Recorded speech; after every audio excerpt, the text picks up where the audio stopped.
ഈ ക്ഷേമനിധി ബോർഡിൽ അംഗത്വമുള്ള മുഴുവൻ ആളുകൾക്കും ധനസഹായം ലഭ്യമാകും. വ്യാപാരം ഒരു തൊഴിലായി സ്വീകരിച്ചിരിക്കുന്ന ഏതൊരാൾക്കും അംഗത്വം എടുക്കാം. 10 വർഷം തുടർച്ചയായി അടയ്ക്കുകയും 60 വയസ്സ് തികയുകയും ചെയ്യുമ്പോൾ അവർക്ക് പെൻഷൻ കിട്ടും. നമസ്കാരം. ക്വസ്റ്റ്യൻ ഫോറത്തിൻ്റെ ഒരു പുതിയ എപ്പിസോഡിലേക്ക് എല്ലാ പ്രിയപ്പെട്ട പ്രേക്ഷകർക്കും സ്വാഗതം. ഇന്ന് എന്നോടൊപ്പമുള്ള അതിഥി വ്യാപാരി സമൂഹത്തിൻ്റെ നേതാവാണ്. വ്യാപാരി ക്ഷേമനിധി ബോർഡിൻ്റെ വൈസ് ചെയർമാനാണ്. വ്യാപാരി വ്യവസായി സമിതിയുടെ സംസ്ഥാന ജനറൽ സെക്രട്ടറിയും ഏറ്റുമാനൂർ മുനിസിപ്പൽ കൗൺസിലറുമായിട്ടുള്ള ശ്രീ ES ബിജുവാണ് എന്നോടൊപ്പമുള്ള അതിഥി. അദ്ദേഹത്തിന് ജനപ്രതിനിധി എന്ന നിലയിലും സംസാരിക്കാനുണ്ട്, വ്യാപാരികളുടെ സംഘടനാ നേതാവ് എന്ന നിലയിലും സംസാരിക്കാനുണ്ട്, ക്ഷേമനിധി ബോർഡിൻ്റെ വൈസ് ചെയർമാൻ എന്ന നിലയിലും കുറേയേറെ കാര്യങ്ങൾ പറയാനുണ്ട്. ഏതായാലും നമസ്കാരം സാർ, ക്വസ്റ്റ്യൻ ഫോറത്തിലേക്ക് സ്വാഗതം.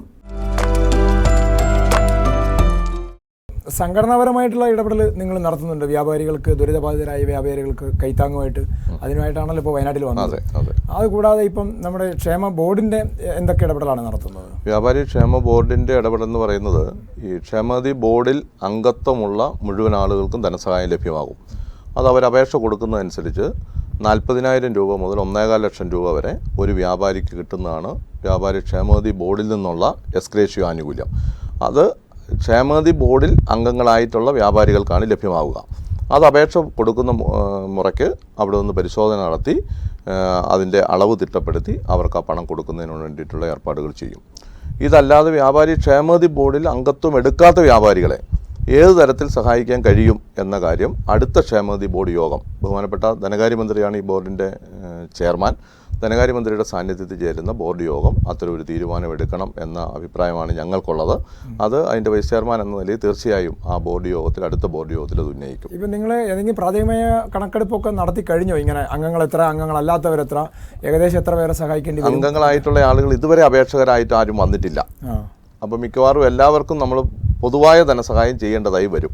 അതെങ്ങനെ ചെയ്യണം എന്നതിനെ പറ്റി അടുത്ത ബോർഡ് യോഗത്തിൽ മാത്രമേ തീരുമാനിക്കാൻ കഴിയൂ. ശരിക്കും ബോർഡിനെ സംബന്ധിച്ചിടത്തോളം ഇതൊരു ബോധവൽക്കരണത്തിൻ്റെ സമയം കൂടിയാണ്. കാരണം ഇത്തരം ദുരന്തം ഉണ്ടായി നിങ്ങൾക്കും അടുത്ത് എന്തെങ്കിലും ദുരന്തം വന്നാൽ ഈ ബോർഡിൻ്റെ സേവനം പരമാവധി പ്രയോജനപ്പെടുത്തണം. അതുകൊണ്ട് ക്ഷേമനിധി ബോർഡിൽ നിങ്ങളെല്ലാവരും അംഗങ്ങളാവണമെന്ന് പറയാനുള്ള ഒരു അവസരം കൂടിയാണ്. തീർച്ചയായിട്ടും അതിനുള്ള പ്രചരണവും കൂടി നടക്കുന്നുണ്ടോ? തീർച്ചയായിട്ടും. അത് 2018 പ്രളയം ഉണ്ടായപ്പോഴും ഇതേ അനുഭവം ഉണ്ടായി.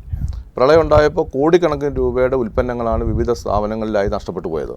പക്ഷേ മഹാഭൂരിപക്ഷം ആളുകൾക്ക് ക്ഷേമനിധിയുടെ പരിരക്ഷ ലഭിക്കാതെ വന്നു.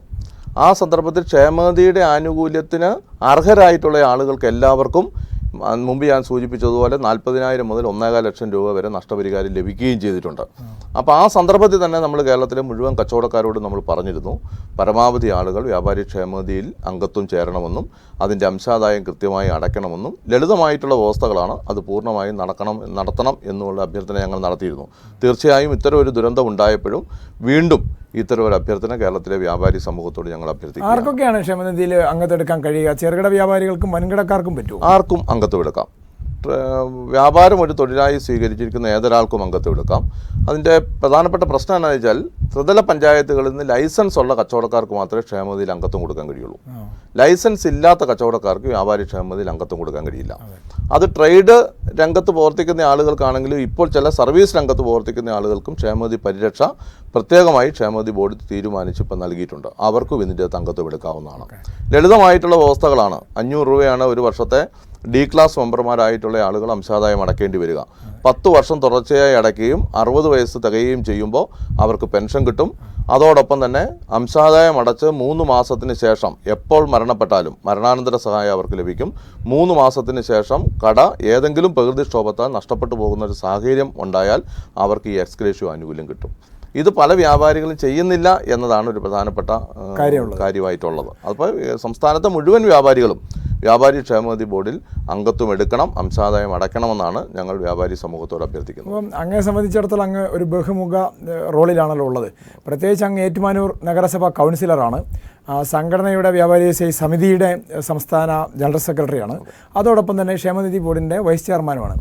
എനിക്ക് ചോദിക്കാനുള്ളത്, ഇപ്പോൾ ഈ കടക്കാരൊക്കെ പലരും നമ്മളോടൊക്കെ പരാതി പറയുന്നു, ലൈസൻസ് പുതുക്കാൻ വേണ്ടി ചില മാനദണ്ഡങ്ങൾ, നിബന്ധനകളൊക്കെ സർക്കാർ കൂടുതലായി ഇറക്കിയതുകൊണ്ട് വ്യാപാര മേഖല ഒരു പ്രതിസന്ധി നേരിടുന്നുണ്ടെന്ന് പറഞ്ഞു. അപ്പം നിങ്ങളെ സംബന്ധിച്ച് നിങ്ങൾ ഒരു ഭാഗത്ത് അഡ്മിനിസ്ട്രേഷൻ വിങ്ങുമാണ്, ഒരു ഭാഗത്ത് നിങ്ങൾ വ്യാപാരിയുടെ സൈഡുമാണ്.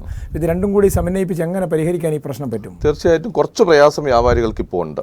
അതായത് DLO ലൈസൻസിൻ്റെ ഫീസ് ഒരല്പം കൂടുതലായി ഉണ്ട് എന്നുള്ളൊരു യാഥാർത്ഥ്യമാണ്. അതോടൊപ്പം തന്നെ തൊഴിൽക്കരം പല സന്ദർഭങ്ങളിലും അതാത് തദ്ദേശ സ്വയംഭരണ സ്ഥാപനങ്ങൾക്കാണ് നിശ്ചയിക്കാൻ കഴിയുക. അപ്പോൾ ചെറിയ വ്യാപാരികൾക്കും വലിയ വ്യാപാരികൾക്കും ടേൺ ഓവർ കൂടുതലുള്ളവർക്കും കുറവുള്ളവർക്കും ഒരേ മാനദണ്ഡത്തിൽ പല തദ്ദേശ സ്വയംഭരണ സ്ഥാപനങ്ങളും തൊഴിൽക്കരം ഈടാക്കുന്നുണ്ട്. ഇത് ഒരു ബുദ്ധിമുട്ട് വ്യാപാരികൾക്ക് സംഭവിക്കുന്നുണ്ട്. അത് ബഹുമാനപ്പെട്ട തദ്ദേശ സ്വയംഭരണ വകുപ്പ് മന്ത്രിയോട് ഈ വിഷയം ഞങ്ങൾ സൂചിപ്പിക്കപ്പെടുകയും ആവശ്യമായിട്ടുള്ള ക്രമീകരണം വരുത്താൻ തയ്യാറാകും എന്ന ഉറപ്പ് ഞങ്ങൾക്ക് നൽകുകയും ചെയ്തിട്ടുണ്ട്. അതുമാത്രമല്ല, മറ്റ് ചില ലൈസൻസ് ഫീസുകളിലും ചില വർധനവ് സംസ്ഥാനത്ത് നിലനിൽക്കുന്നുണ്ട്. ഇതും ബഹുമാനപ്പെട്ട തദ്ദേശ സ്വയംഭരണ വകുപ്പിൻ്റെ ശ്രദ്ധയിൽപ്പെടുത്തിയിട്ടുണ്ട്. ആവശ്യമായിട്ടുള്ള ക്രമീകരണം ചെയ്യുന്നതായിരിക്കും. മാത്രമല്ല, ഇപ്പോൾ കേരളത്തിലെ സർക്കാർ ഈ വ്യാപാരികൾക്ക് ഗുണകരമാകുന്ന രീതിയിൽ ഇപ്പോൾ ഏകജാലക സംവിധാനം നടപ്പിലാക്കിയതിൻ്റെ ഭാഗമായി 5 വർഷത്തേക്ക് ലൈസൻസ് എടുക്കാനുള്ള ക്രമീകരണം തന്നിട്ടുണ്ട്. അതുകൊണ്ട് അത് വലിയ കൂടുതൽ പ്രശ്നങ്ങൾ ഞങ്ങൾക്കില്ല. മാത്രവുമല്ല, ഇപ്പോൾ ഈ പരിഷ്കാരത്തിൻ്റെ ഭാഗമായി കോർപ്പറേഷനുകളും മുനിസിപ്പാലിറ്റികളും ഇപ്പോൾ കെ സ്മാർട്ട് നടപ്പിലാക്കിയതോടുകൂടി ആ കെ സ്മാർട്ട് നടപ്പിലാക്കുന്നതുമായി ബന്ധപ്പെട്ട് അതിൽ ചില പ്രതിസന്ധികൾ വ്യാപാരികൾ അഭിമുഖീകരിക്കുന്നുണ്ട്. ഇപ്പോൾ അതുകൊണ്ട് ലൈസൻസ് സാധാരണഗതിയിൽ പുതുക്കേണ്ട കാലാവധി എന്ന് പറയുന്നത് ആദ്യ സന്ദർഭങ്ങളിൽ ഫെബ്രുവരി മാസം 28 പിന്നീട് അത് മാർച്ച് 31 വരെ നീട്ടി. ഞങ്ങളുടെ അഭ്യർത്ഥന മാനിച്ച് ഇപ്പോൾ അത് സെപ്റ്റംബർ 30 വരെ അതിൻ്റെ കാലാവധി നീട്ടുന്ന ഒരു സ്ഥിതിവിശേഷം ഇപ്പോൾ ഉണ്ടായിട്ടുണ്ട്. അതുകൊണ്ടും പൂർണ്ണമായും പരിഹരിക്കാൻ കഴിയും എന്ന് ഞങ്ങൾക്ക് ഉറപ്പില്ല. കാരണം ഇത് വ്യാപാരികളുടെ മാത്രം പ്രശ്നമല്ല. ഇപ്പോൾ കെ സ്മാർട്ട് നടപ്പിലാക്കി ലൈസൻസ് പുതുക്കണമെങ്കിൽ ആ കെട്ടിടം ആരുടെയാണോ ആ കെട്ടിട ഉടമ ടാക്സ് അടയ്ക്കണം. ആ കെട്ടിട ഉടമ ടാക്സ് അടച്ചില്ലെങ്കിൽ ലൈസൻസ് പുതുക്കാൻ പറ്റാതെ വരും. അപ്പോൾ കച്ചവടക്കാർ വാടകയ്ക്കെടുക്കുന്ന വ്യാപാരിയുടേതല്ലാത്ത പ്രശ്നം കൊണ്ട് വ്യാപാരിക്ക് ലൈസൻസ് പുതുക്കാൻ കഴിയാത്ത ചില പ്രശ്നങ്ങളുണ്ട്. പിന്നെ മറ്റ് ചില സ്ഥാപനങ്ങൾക്ക് ഇപ്പോൾ പൊല്യൂഷൻ കൺട്രോൾ ബോർഡിൻ്റെ സർട്ടിഫിക്കറ്റ് വേണ്ട ചില സ്ഥാപനങ്ങളുണ്ട്. ആ സ്ഥാപനങ്ങൾക്കും ഇതേ രൂപത്തിലുള്ള ചില പ്രതിസന്ധികളുണ്ട്. ഇതെല്ലാം ബഹുമാനപ്പെട്ട മന്ത്രിയുടെ ശ്രദ്ധയിൽപ്പെടുത്തിയിട്ടുണ്ട്. മന്ത്രി ഇത് നല്ല നിലയിൽ ഞങ്ങൾ ഉന്നയിക്കപ്പെട്ടിട്ടുള്ള വിഷയങ്ങൾ ശ്രദ്ധാപൂർവം കേൾക്കുകയും അതിന് പരിഹാരം കണ്ടെത്തുന്നതിന് വേണ്ടിയിട്ടുള്ള ചില നിർദ്ദേശങ്ങൾ ഇപ്പോൾ തന്നെ പുറപ്പെടുവിച്ചിട്ടുണ്ട്. ചില മാനദണ്ഡങ്ങളിൽ ഇളവ് വരുത്തിയിട്ടുണ്ട്. മറ്റ് ഞങ്ങൾ വെച്ചിട്ടുള്ള നിർദ്ദേശങ്ങൾ കൂടെ അംഗീകരിക്കും എന്ന പ്രതീക്ഷയിലാണ് ഞങ്ങളുള്ളത്. നിങ്ങളെ സംബന്ധിച്ചിടത്തോളം നിങ്ങൾ ഭരണത്തോട് ചേർന്ന് നിൽക്കുന്നവരാണ്. അതുകൊണ്ട് തന്നെ പ്രശ്നം പരിഹരിക്കാൻ കുറച്ചും കൂടെ എളുപ്പമുണ്ട് മറ്റ് സംഘടനകളെക്കാൾ കൂടുതലായിട്ട്. ഈ ചെറുകിട വ്യാപാര മേഖല ഈ പറഞ്ഞ പ്രതിസന്ധികൾ കൂടാതെ വലിയ പ്രതിസന്ധി ഉണ്ടെന്ന് വൻകിട സൂപ്പർ മാർക്കറ്റുകളുടെ വരവും ഓൺലൈൻ വ്യാപാരത്തിൻ്റെ ഒരു സാധ്യതയും കൂടി ഇപ്പോൾ ഉള്ളതുകൊണ്ട്, അപ്പോൾ ഈ ചെറുകിട വ്യാപാര മേഖലയുടെ ഈ പ്രതിസന്ധികൾ കൂടി എങ്ങനെ പരിഹരിക്കും? ചെറുകിട വ്യാപാര മേഖല ഇപ്പോൾ ഏറ്റവും പ്രധാനപ്പെട്ട ഒരു പ്രതിസന്ധിയിലാണ് ഇപ്പോൾ നിൽക്കുന്നത്. അതിപ്പോൾ സൂചിപ്പിക്കപ്പെട്ടതുപോലെ 2 തരത്തിലുണ്ട്. ഒരു വശത്ത് മാൾ സംസ്കാരം നമ്മുടെ നാട്ടിൽ രൂപപ്പെട്ടു വരികയാണ്.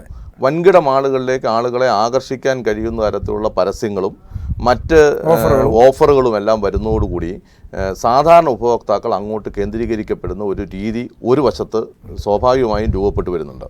മറുവശത്ത് കേരളം പോലൊരു ഉപഭോക്തൃ സംസ്ഥാനത്ത് ഏറ്റവും കൂടുതൽ നല്ല നിലയിൽ പ്രവർത്തിക്കാൻ കഴിയുന്ന ഓൺലൈൻ ബിസിനസ്, അത് ഫ്ലിപ്കാർട്ട് പോലുള്ള വൻകിട കുത്തക കമ്പനികൾ നമ്മുടെ നാട്ടിലെ മിക്കവാറും ഉപഭോക്താക്കളെ അതിലേക്ക് ആകർഷിക്കുന്ന ഒരു സ്ഥിതിവിശേഷവും രൂപപ്പെട്ടു വന്നിട്ടുണ്ട്. ഈ 2 പ്രതിസന്ധികളും കേരളത്തിലെ ചെറുകിട ഇടത്തരം വ്യാപാരികളെ നന്നായി ബാധിച്ചിട്ടുണ്ട്. മറ്റൊരു പ്രശ്നവും കൂടെ ഞങ്ങളുടെ ശ്രദ്ധയിൽപ്പെട്ടിട്ടുള്ളത് നമ്മുടെ തഴച്ചു വളരുന്ന നമ്മുടെ വഴിയോര കച്ചവടമാണ്. ലൈസൻസ് എടുക്കാതെ വഴി സൈഡുകളിലിട്ട് ഉൽപ്പന്നങ്ങൾ വിൽക്കുന്ന ഒരു രീതിയും കൂടെ നമ്മുടെ നാട്ടിൽ വന്നു ചേർന്നതോടുകൂടി ലൈസൻസ് എടുത്ത് കൃത്യമായിട്ടുള്ള വാടക കൊടുത്ത് സെക്യൂരിറ്റി കൊടുത്ത് ഒരു സ്ഥാപനം നടത്തുന്ന വ്യാപാരിയെ സംബന്ധിച്ചിടത്തോളം വലിയ പ്രതിസന്ധിയാണ് സൃഷ്ടിക്കപ്പെട്ടിട്ടുള്ളത്. ഇത് മാറേണ്ടതുണ്ട്. അത് എങ്ങനെയാണ് ഫലപ്രദമായി അത് മാറ്റാൻ കഴിയുക എന്നതിനെ സംബന്ധിച്ച് ഞങ്ങൾ ചർച്ചയ്ക്ക് വിധേയമാക്കിയിട്ടുണ്ട്. യോജിക്കാൻ കഴിയുന്ന സംഘടനകളുമായി യോജിച്ചുകൊണ്ടുള്ള ചില ഇടപെടലുകൾ നടത്താൻ വേണ്ടി തീരുമാനിച്ചിട്ടുണ്ട്. ബഹുമാനപ്പെട്ട കേരളത്തിൻ്റെ മുഖ്യമന്ത്രി തന്നെ ഒരു ദിവസം ഞങ്ങളെ ഈ കാര്യങ്ങൾ ചർച്ച ചെയ്യുന്നതിന് വേണ്ടി അദ്ദേഹത്തിൻ്റെ ഔദ്യോഗിക വസതിയിൽ വിളിച്ചു വരുത്തുകയും ഞങ്ങളുമായി ദീർഘനേരം ഈ വിഷയത്തെ സംബന്ധിച്ച് ചർച്ച ചെയ്യപ്പെടുകയും ചില നിർദ്ദേശങ്ങൾ മുഖ്യമന്ത്രിയുടെ ഭാഗത്തുനിന്ന് വരികയും ഞങ്ങൾ വെച്ചിട്ടുള്ള അഭിപ്രായങ്ങൾ മുഖ്യമന്ത്രി ശ്രദ്ധയോടുകൂടി കേൾക്കുകയും ചെയ്യുന്ന ഒരു സാഹചര്യം ഇപ്പോൾ രൂപപ്പെട്ടു. പരിഹാരം ഉണ്ടാവാൻ സാധ്യതയുണ്ട്. അതെങ്ങനെയാണോ ചെയ്യാൻ കഴിയുക അവരെ കൂടെ ഈ പ്ലാറ്റ്ഫോമിലേക്ക് സാധാരണ കച്ചവടക്കാരെ കൂടെ സംരക്ഷിക്കാൻ കഴിയുന്ന തരത്തിലുള്ള ഒരു പ്ലാറ്റ്ഫോം രൂപപ്പെടുത്താൻ വേണ്ടിയിട്ടുള്ള ഒരു നല്ല പരിശ്രമം വ്യാപാര സംഘടനകളുടെ കൂടെ സഹായത്തോടു കൂടി ഗവൺമെൻറ്റിൻ്റെ പിന്തുണയോടുകൂടി ചെയ്യുക എന്ന സമീപനമാണ് ഇപ്പോൾ വ്യാപാരി വ്യവസായ സമിതി സ്വീകരിച്ചത്. 2-3 മാസം കൂടെ കഴിഞ്ഞാൽ അടുത്ത ബഡ്ജറ്റിലേക്കുള്ള ചർച്ചകളൊക്കെ തുടങ്ങും. അപ്പോൾ കഴിഞ്ഞ പ്രാവശ്യത്തെ ബഡ്ജറ്റ് വിഹിതത്തെക്കാൾ കൂടുതൽ ഇപ്പം നിങ്ങൾ പറഞ്ഞു നിങ്ങളുടെ ക്ഷേമനിധി ബോർഡിൻ്റെ ചെയർമാനും കൂടി ധനകാര്യമന്ത്രി ആയിരിക്കെ അദ്ദേഹത്തിന് കുറേ ഇടപെടലുകൾ കുറച്ചും കൂടെ നടത്താൻ കഴിയുമായിരിക്കും. ഇപ്പോൾ ഈ ദുരന്തത്തിൻ്റെയൊക്കെ പശ്ചാത്തലം പശ്ചാത്തലത്തിൽ ആവശ്യകത വർദ്ധിച്ചു വന്നിരിക്കുന്ന ഒരു സാഹചര്യമാണുള്ളത്. അത്തരത്തിലുള്ളൊരു നീക്കം ഉണ്ടാവുമോ? തീർച്ചയായും ഞങ്ങൾ അതിനു വേണ്ടിയിട്ടുള്ള നിർദ്ദേശങ്ങൾ കഴിഞ്ഞ ക്ഷേമനിധി ബോർഡിൽ ഈ ക്ഷേമനിധി ബോർഡ് കാലോചിതമായി പരിഷ്കരിക്കുന്നതിന് വേണ്ടിയിട്ടുള്ള ചില നിർദ്ദേശങ്ങൾ മന്ത്രിയുടെ കൂടെ സാന്നിധ്യത്തിൽ ബോർഡ് ചർച്ച ചെയ്യപ്പെട്ടിട്ടുണ്ട്. അതുകൂടാതെ വ്യാപാരി വ്യവസായ സമിതിയുടെ സംസ്ഥാന കമ്മിറ്റി ഇതിൽ ഫലപ്രദമായ ഒരു ഇടപെടൽ ദൈനംദിനം നടത്തിക്കൊണ്ടിരിക്കുകയാണ്.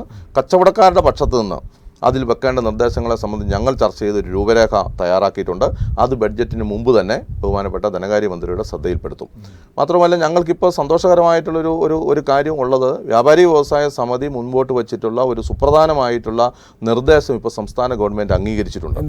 അത് കേരളത്തിലെ വ്യവസായ വകുപ്പിനോടൊപ്പം തന്നെ വാണിജ്യ വകുപ്പും കൂടെ ഇപ്പോൾ രൂപീകരിച്ചിട്ടുണ്ട്. ഇപ്പോൾ കേരളത്തിലെ വ്യവസായ വകുപ്പ് മന്ത്രി ബഹുമാനപ്പെട്ട ശ്രീ പി രാജീവ് വ്യവസായ വകുപ്പിൻ്റെ മന്ത്രി മാത്രമല്ല, വാണിജ്യ വകുപ്പിൻ്റെ കൂടെ മന്ത്രിയാണ്.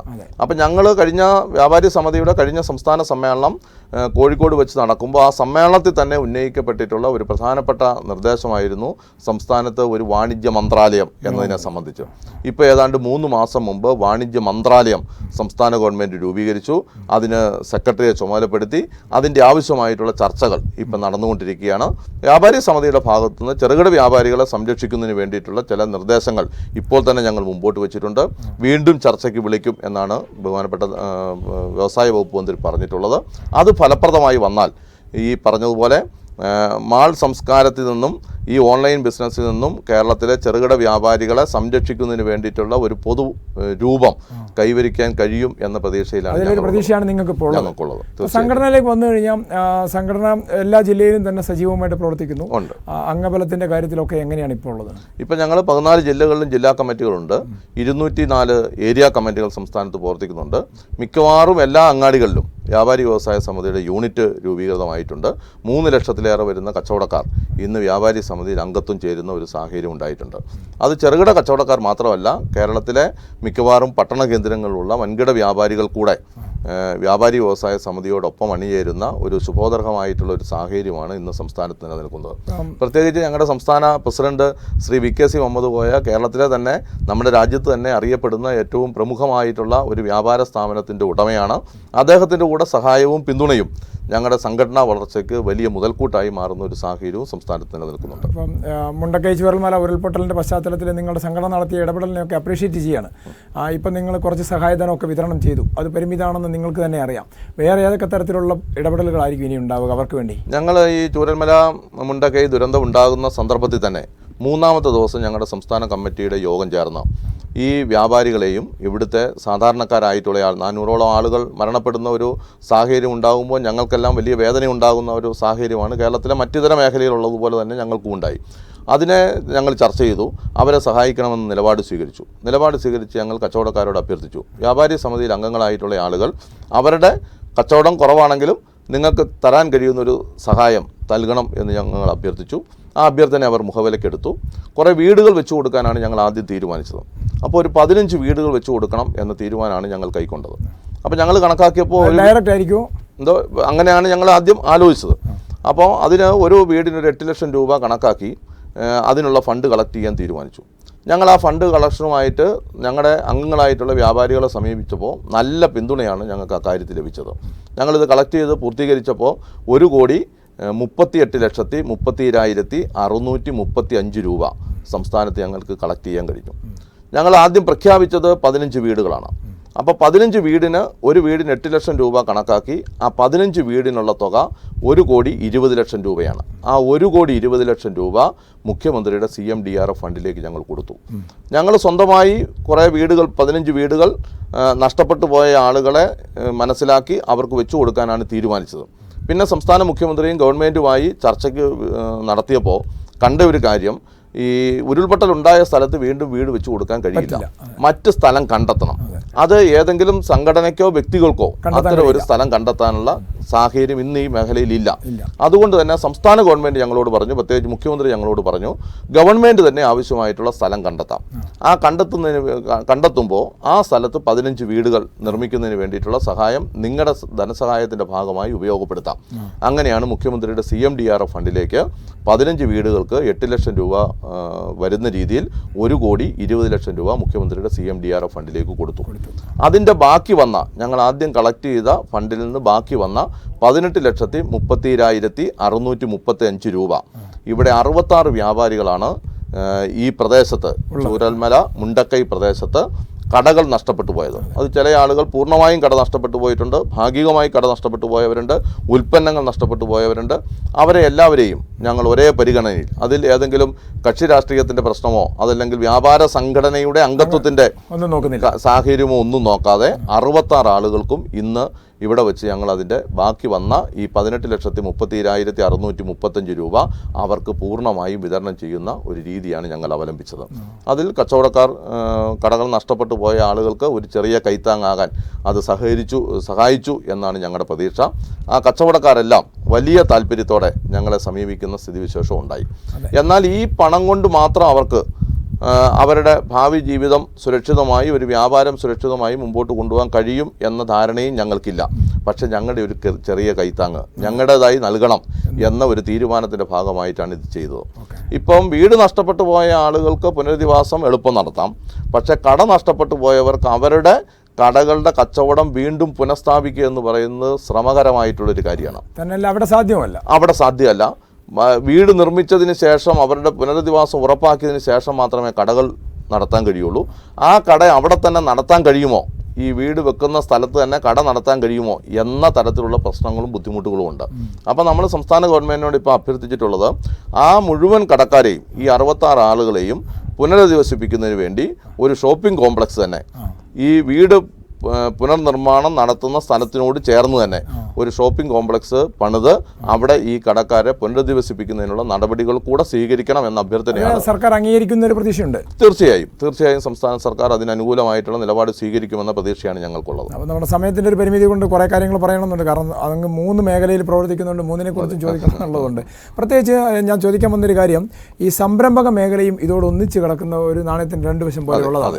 കേരളം എപ്പോഴും പറയും ഒരു സംരംഭക സൗഹൃദമാണെന്ന് സർക്കാർ അവകാശപ്പെടുമ്പോഴും മറ്റ് സംരംഭകർ കുറേ പരാതിയായിട്ട് വരും. ഇത് രണ്ടും കൂടെ പരിഹരിക്കാനുള്ള ഒരു ഇടപെടൽ കൂടി, ഒരു ഇടനില വഹിക്കാൻ കൂടി നിങ്ങൾക്ക് കഴിയുന്ന ഒരാളാണല്ലോ. അപ്പോൾ അതിനുള്ളൊരു സംവിധാനം എന്തെങ്കിലും ഉണ്ടോ? തീർച്ചയായും അത്തരം കാര്യങ്ങൾ ഇപ്പോൾ പ്രതിസന്ധി എന്ന് പറയുന്നത് സംരംഭക പ്രോത്സാഹനം സംസ്ഥാന ഗവൺമെൻറ്റിൻ്റെ ഭാഗത്തുണ്ട്. അത് നമ്മുടെ നാട്ടിൽ ഒരു സന്ദർഭത്തിൽ സംരംഭകർ വരുന്നില്ലാത്ത സംസ്ഥാനമായി കേരള സംസ്ഥാനത്തെ മുദ്ര കുത്തിയിരുന്നു. ഇന്ന് അതിൻ്റെ ഘട്ടം മാറി. പശ്ചാത്തല സൗകര്യങ്ങൾ മെച്ചപ്പെട്ടു, ആവശ്യത്തിന് ജലസ്രോതസ്സുകളുണ്ടായി, ആവശ്യത്തിന് ഇലക്ട്രിസിറ്റി ഞങ്ങൾക്ക് ലഭിച്ചു, ആവശ്യത്തിന് പണം വായ്പ കിട്ടാനുള്ള സംവിധാനങ്ങളുണ്ടായി. അപ്പം സംസ്ഥാനം ഒരു വ്യവസായ സൗഹൃദ സംസ്ഥാനമായി. ചെറുകിട വ്യവസായങ്ങളെ പ്രോത്സാഹിപ്പിക്കുന്ന സമീപനം ഇവിടെ സ്വീകരിക്കപ്പെട്ടു. അവരുൽപ്പാദിപ്പിക്കപ്പെടുന്ന ഉൽപ്പന്നങ്ങളുടെ വിപണനമാണ് ഒരു പ്രധാനപ്പെട്ട പ്രശ്നമായി ഇന്ന് ഞങ്ങൾ അഭിമുഖീകരിക്കുന്ന ഒരു പ്രധാനപ്പെട്ട പ്രശ്നം. അത് ഈ വൻകിട ശ്രേണിയിൽപ്പെട്ടിട്ടുള്ള മാളുകൾ വരുന്നതോടുകൂടി അവിടേക്ക് ചെറുകിട വ്യാപാരികളുടെ ഉൽപ്പന്നങ്ങൾ വിൽക്കാൻ പറ്റാത്ത ഒരു സാഹചര്യം ഇപ്പോൾ നിലനിൽക്കുന്നുണ്ട്. എന്നാൽ ചെറുകിട വ്യാപാര സ്ഥാപനങ്ങളിലുള്ള കച്ചവടത്തിൽ വന്ന കുറവ് ഈ ഉൽപ്പന്നങ്ങളുടെ വിതരണത്തെയും സാരമായി ബാധിച്ചിട്ടുണ്ട്. ഈ പ്രതിസന്ധി പരിഹരിക്കാൻ സംസ്ഥാന ഗവൺമെൻറ് ഇപ്പോൾ ഈ വാണിജ്യ മന്ത്രാലയ രൂപീകരണവുമായി ബന്ധപ്പെട്ട് അതിനാവശ്യമായിട്ടുള്ള ഒരു തീരുമാനം കൈക്കൊള്ളുമെന്ന പ്രതീക്ഷയാണ് ചെറുകിട സംരംഭകരായിട്ടുള്ള ആളുകൾക്കുള്ളത്. മാത്രവുമല്ല, ഈ ചെറുകിട സംരംഭകരായിട്ടുള്ള ആളുകളുടെ ഉൽപ്പന്നങ്ങൾ ബ്രാൻഡ് ചെയ്ത് മറ്റ് വിദേശ രാജ്യങ്ങളിലേക്ക് കയറ്റുമതി ചെയ്യാനുള്ള ഒരു പരിപാടിയെ സംബന്ധിച്ച് ഞങ്ങളൊരു കോൺക്ലേവ് തന്നെ നടത്തി അതിനുള്ളൊരു രൂപരേഖ തയ്യാറാക്കണം എന്ന അഭിപ്രായം ഞങ്ങളുടെ സംസ്ഥാന കമ്മിറ്റി ഇപ്പോൾ തയ്യാറാക്കിയിട്ടുണ്ട്. തൊട്ടടുത്ത് തന്നെ അത് നവംബർ മാസത്തിൽ അത്തരം ഒരു കോൺക്ലേവ് ബഹുമാനപ്പെട്ട വ്യവസായ വകുപ്പ് മന്ത്രിയുടെയും കൂടെ സാന്നിധ്യത്തിൽ അത്തരം ഒരു കോൺക്ലേവ് നടത്തണം എന്നാണ് ഞങ്ങൾ ആലോചിച്ചിട്ടുള്ളത്. അത് തീർച്ചയായും ബോർഡിന്റെ നേതൃത്വത്തിലാണോ? ബോർഡിന്റെ നേതൃത്വത്തിലല്ല, സമിതിയുടെ നേതൃത്വത്തിൽ. ഇപ്പോൾ ആദ്യഘട്ടത്തിൽ സമിതിയുടെ നേതൃത്വത്തിലാണ്. അത് പിന്നീട് ബോർഡിൻ്റെയോ മറ്റ് ഗവൺമെൻറ് ഏജൻസികളുടെയോ ഭാഗമാക്കി മാറ്റാൻ കഴിയുമോ എന്ന ആലോചന ആ കോൺക്ലേവിൽ തന്നെ ചർച്ച ചെയ്യണം എന്നാണ് ഞങ്ങൾ ഉദ്ദേശിക്കുന്നത്. നമുക്ക് അവസാനിപ്പിക്കാം. വ്യാപാരി നമ്മുടെ ഈ ക്ഷേമനിധി ബോർഡിൻ്റെ വൈസ് ചെയർമാൻ എന്ന നിലയിൽ നമ്മുടെ വ്യാപാര സമൂഹത്തോട് എന്താ പറയാനുള്ളത്? വ്യാപാര സമൂഹം ഇന്ന് ഒരു അതിജീവനത്തിൻ്റെ മാർഗത്തിലാണ്, ഒരു പ്രതിരോധത്തിൻ്റെ മാർഗത്തിലുമാണ്. അതിനെ അതിജീവിക്കാൻ കച്ചവടക്കാർ സ്വയം പ്രാപ്തരാകുക എന്നത് മാത്രമാണ് ഇന്നത്തെ നിലയിൽ ഏറ്റവും ആവശ്യമായിട്ടുള്ളൊരു കാര്യം. ബാങ്കുകളിൽ നിന്ന് വായ്പ കിട്ടാതെ വരുമ്പോൾ ഞങ്ങൾ മർക്കൻറ്റൈൽ ബാങ്കുകൾ രൂപീകരിച്ച് ആ വ്യാപാരികളെ സഹായിക്കാനുള്ള സമീപനം സ്വീകരിച്ചിട്ടുണ്ട്. ഇപ്പോൾ കേരള ബാങ്ക് ഒരു വായ്പാ പദ്ധതി, വ്യാപാർ മിത്ര എന്ന് പറഞ്ഞൊരു വായ്പാ പദ്ധതി ഇപ്പോൾ ആവിഷ്കരിച്ചിട്ടുണ്ട്. അതിൻ്റെ എല്ലാം പ്രയോജനം പരമാവധി എടുത്തുകൊണ്ട് ലഭ്യമായിക്കൊണ്ട് ഈ വ്യാപാരത്തെ അഭിവൃദ്ധിപ്പെടുത്താനുള്ള ഉചിതമായിട്ടുള്ള നടപടികൾ അതാത് മേഖലയുടെ പശ്ചാത്തലം ഉപയോഗപ്പെടുത്തി പ്രയോജനപ്പെടുത്തുക എന്നതാണ് ഏറ്റവും ഉചിതമായിട്ടുള്ള മാർഗം. അതിൽ വ്യാപാരികളെ പ്രാപ്തമാവുക എന്നതാണ് ഞങ്ങൾക്ക് വ്യാപാരികളോട് അഭ്യർത്ഥിക്കാനുള്ളത്. നിങ്ങളൊരു മുനിസിപ്പൽ കൗൺസിലർ ജനപ്രതിനിധി എന്ന നിലയിലും അതുപോലെ തന്നെ സംഘടനയുടെ സംസ്ഥാന ജനറൽ സെക്രട്ടറി എന്ന നിലയിലും പൊതുസമൂഹത്തോട് എന്താ പറയാനുള്ളത്? പൊതുസമൂഹം ഈ വ്യാപാരികളെ കൂടെ സഹായിക്കുന്ന ഒരു അനുകൂല നിലപാട് സ്വീകരിക്കണം എന്നതാണ് ഞങ്ങളുടെ അഭ്യർത്ഥന. കാരണം മാളുകളിൽ പോയി നമ്മൾ ഉൽപ്പന്നം വാങ്ങിയാൽ ഒരിക്കലും കടം പറയാൻ പറ്റത്തില്ല. 1 രൂപയുടെ പോലും കുറവ് ആ മാളുകളിൽ ഉണ്ടാവില്ല. ഇതുപോലെ തന്നെയുള്ള സാമൂഹ്യ പ്രതിബദ്ധതാപൂർണ്ണമായിട്ടുള്ള സമീപനം അത്തരം ആളുകളുടെ ഭാഗത്ത് വരുന്നില്ല, കോപ്പറേറ്റീവ് സംരംഭകരുടെ ഭാഗത്ത് വരുന്നില്ല. മുണ്ടക്കയിൽ ഈ പ്രശ്നം ഉണ്ടായപ്പോൾ സഹായിക്കാൻ ഈ സാധാരണ വീടിനടുത്തുള്ള സാധാരണ വ്യാപാരിയെ ഉണ്ടായിരുന്നുള്ളൂ. അപ്പോൾ ആ വ്യാപാരിയെ നിലനിർത്തേണ്ടത് പൊതുസമൂഹത്തിൻ്റെ കൂടെ ഉത്തരവാദിത്തമാണ്. മാത്രവുമല്ല, അതിൻ്റെ മറ്റൊരു വശം, ഈ ചെറുകിട വ്യാപാരികളാണ് നമ്മുടെ തദ്ദേശ സ്വയംഭരണ സ്ഥാപനങ്ങളിൽ നിന്ന് ലൈസൻസ് എടുക്കുന്നത്, ആ തൊഴിൽക്കരം അടയ്ക്കുന്നത്. ആ ലൈസൻസും തൊഴിൽക്കരവുമാണ് ആ തദ്ദേശ സ്വയംഭരണ സ്ഥാപനങ്ങളുടെ തനത് വരുമാനമെന്ന് പറയുന്നത്. ആ തനത് വരുമാനമാണ് അതാത് പ്രദേശത്തെ വികസന പ്രവർത്തനങ്ങൾക്ക് വേണ്ടി ഉപയോഗപ്പെടുത്തുക. ഈ ചെറുകിട വ്യാപാരികളിൽ നിന്ന് കിട്ടുന്ന ചെറിയ പണമാണ് നമ്മുടെ നാട്ടിലെ സഹകരണ ബാങ്കുകളിൽ നിക്ഷേപമായി വരിക. ആ സഹകരണ ബാങ്കുകളിൽ നിക്ഷേപിക്കുന്ന പണമാണ് മറ്റൊരാൾക്ക് വായ്പയായി കൊടുക്കുക. അപ്പോൾ ഈ ചെറുകിട വ്യാപാരികളായിട്ടുള്ള ആളുകൾ സംസ്ഥാനത്ത് നിലനിന്നെങ്കിൽ മാത്രമേ ആ വ്യാപാരികളുടെ നിലനിൽപ്പ് മാത്രമല്ല നമ്മുടെ സമൂഹത്തിൻ്റെ പൊതുവായിട്ടുള്ള മുന്നേറ്റത്തിനു കൂടെ ഉപകരിക്കൂ എന്ന ധാരണയിൽ ആ തിരിച്ചറിവ് വ്യാപാരിക്കും ഉണ്ടാവണം, നമ്മുടെ പൊതുസമൂഹത്തിനും ഉണ്ടാവണം. ഈ കാര്യമാണ് ഞങ്ങൾക്ക് പ്രധാനമായിട്ടും എല്ലാവരോടും അഭ്യർത്ഥിക്കാനായിട്ടുള്ളത്. ഇപ്പോൾ ശ്രീ ES ബിജു പറഞ്ഞതുപോലെ വ്യാപാരി സമൂഹത്തിൻ്റെ, ചെറുകിട വ്യാപാരി സമൂഹത്തിൻ്റെ നിലനിൽപ്പ് എന്ന് പറഞ്ഞാൽ നമ്മുടെ സമൂഹത്തിൻ്റെ നിലനിൽപ്പ് തന്നെയാണ്. അതുകൊണ്ട് അവരെ പിന്തുണയ്ക്കേണ്ടതും അവരെ പ്രോത്സാഹിപ്പിക്കേണ്ടതും നമ്മുടെ ഒരു സാമൂഹ്യ ഉത്തരവാദിത്തമാണ്. അതോടൊപ്പം തന്നെ അവർ നേരിടുന്ന പ്രതിസന്ധികൾ പരിഹരിക്കേണ്ടത് സർക്കാരിൻ്റെയും ഉത്തരവാദിത്തമാണ്. ഈ 2 ഉത്തരവാദിത്തങ്ങളും നിർവഹിക്കപ്പെടുമ്പോൾ ഒരു സമൂഹം അല്ലെങ്കിൽ വ്യാപാര മേഖല, ഇപ്പോൾ പുതിയ വാണിജ്യ മന്ത്രാലയമൊക്കെ വരുന്നതോടുകൂടി തന്നെ ഒരു ഉണർവിൻ്റെ ഭാഗത്ത് ഉണ്ടാകും, ഉണർവിൻ്റെ പാതയിൽ ഉണ്ടാകുമെന്നാണ് പ്രതീക്ഷയുള്ളത്. ആ പ്രതീക്ഷ നമുക്കെല്ലാവർക്കുമുള്ള പോലെ ആ സ്വപ്നം യാഥാർത്ഥ്യമാക്കാൻ കഴിയട്ടെ, അങ്ങേക്കും അതിന് നേതൃത്വം വഹിക്കാൻ കഴിയട്ടെ എന്ന് ആശംസിക്കുകയാണ്. മറ്റൊരു അതിഥിയുമായി മറ്റൊരു വിഷയവുമായി നമുക്ക് വീണ്ടും കാണാം. നന്ദി, നമസ്കാരം.